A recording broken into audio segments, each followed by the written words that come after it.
خلقت الجن والإنس إلا ليعبدون ما أريد منهم من رزق وما أريد أن يطعمون إن الله هو الرزاق ذو القوة المتين.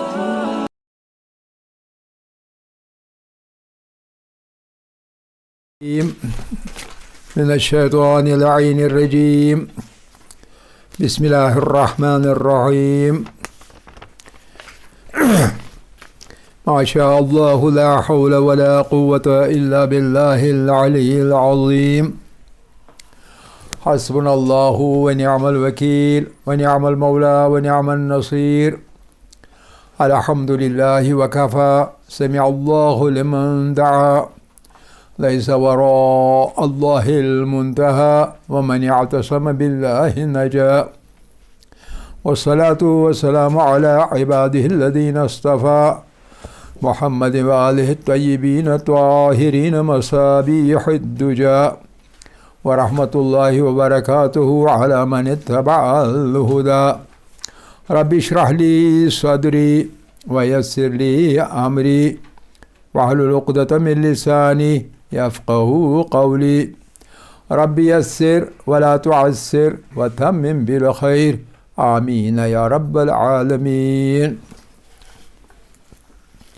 طلاب عزیز، احکام کے موضوع پر ہم آج کل غسل کے سلسلے میں بات کر رہے ہیں. غسل کے سلسلے میں ہم نے اب تک غسل کے اقسام پڑھ لیے. کون سا غسل ہے واجب جو انسان پر ہے.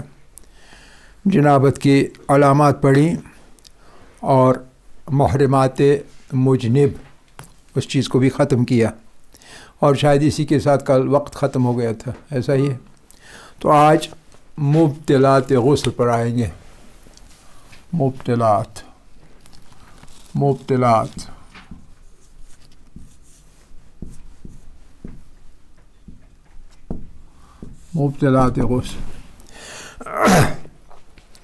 مبطلات غسل 4 ہیں. 2 کا تعلق ترتیبی غسل کے ساتھ ہے اور 2 کا تعلق التماسی غسل کے ساتھ ہے. جہاں تک ترتیبی غسل کا تعلق ہے اس میں یہ مبطلات ہے یہ کہ ترتیب سے